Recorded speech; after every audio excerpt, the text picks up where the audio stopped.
Welcome to our channel. Today we how to authenticate to Nomad using tokens on VDS VPS, full guide step by step clearly.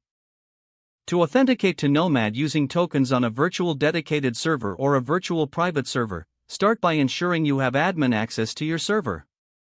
Log into your VPS or VDS using SSH. Update your package manager to ensure all software is up to date.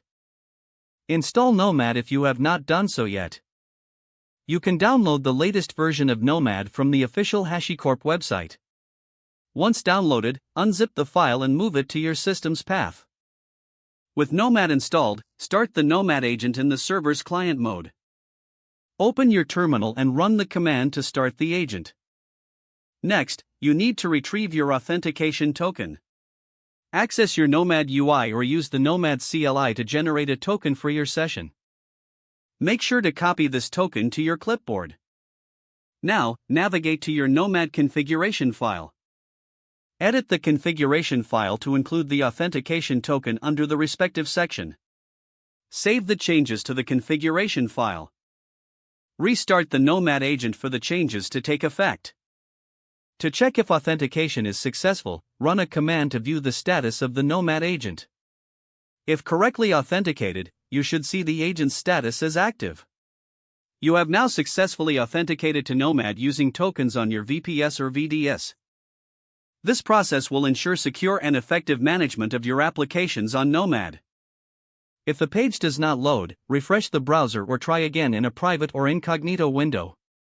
Make sure you are using the correct email address, then retype it carefully to avoid small typos. If your password is not accepted, use the reset option and create a new strong password you can remember. Check your spam folder for verification or security emails, then complete any requested confirmation steps. Enable two-factor authentication if available to improve account security and reduce unauthorized access risk. After signing in, review your profile details so your contact information and settings are accurate and current. If you see an error message, note it down and try again after restarting your device and internet connection.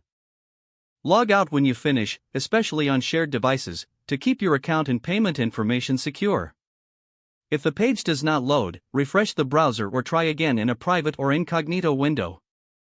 Make sure you are using the correct email address, then retype it carefully to avoid small typos. Don't forget to like this video and subscribe to our channel for more step-by-step tech guides.